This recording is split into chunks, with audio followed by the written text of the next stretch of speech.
కరీంనగర్లోని బొమ్మకల ఐకేపీ కేంద్రాన్ని కేంద్ర మంత్రి బండి సంజయ్ సందర్శించారు. రాష్ట్ర ప్రభుత్వ చేతగానితనానికి నిదర్శనమన్నారు. నెల రోజులుగా మొత్తుకుంటున్నా వడ్లు కొనకుండా రైతులను అరిగోసపెడుతున్నారని బండి సంజయ్ తెలిపారు.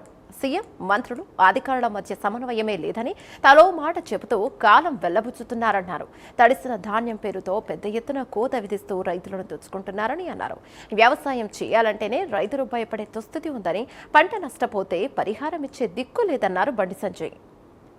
రాష్ట్ర వ్యాప్తంగా రాష్ట్ర ప్రభుత్వం యొక్క నిర్లక్ష్యం కారణంగా, రాష్ట్ర ప్రభుత్వం యొక్క చేతగానితనం కారణంగా వాళ్ళ రైతులు ఆరుగాలం పండించినటువంటి కష్టపడి పండించిన పంట కొనుగోలు లేకపోవడం వలన అరిగోసపడుతున్న విషయాన్ని ఇవాళ మనం గమనిస్తున్నాం. అన్ని ఐకేపీ సెంటర్లో రహదారులు అన్ని కూడా ధాన్యంతో నిండిపోయినాయి. దాదాపు నెలన్నర రోజుల నుంచి పంట తీసుకొచ్చి ఐకేపీ సెంటర్లో పెట్టినా కూడా కనీసం కొనుగోలు ప్రారంభించిన దాఖలాలు లేవు. ఇవాళ ఏ సీజన్ అయినా కూడా కేంద్ర ప్రభుత్వము ముందు ఒక సమీక్ష నిర్వహిస్తుంది.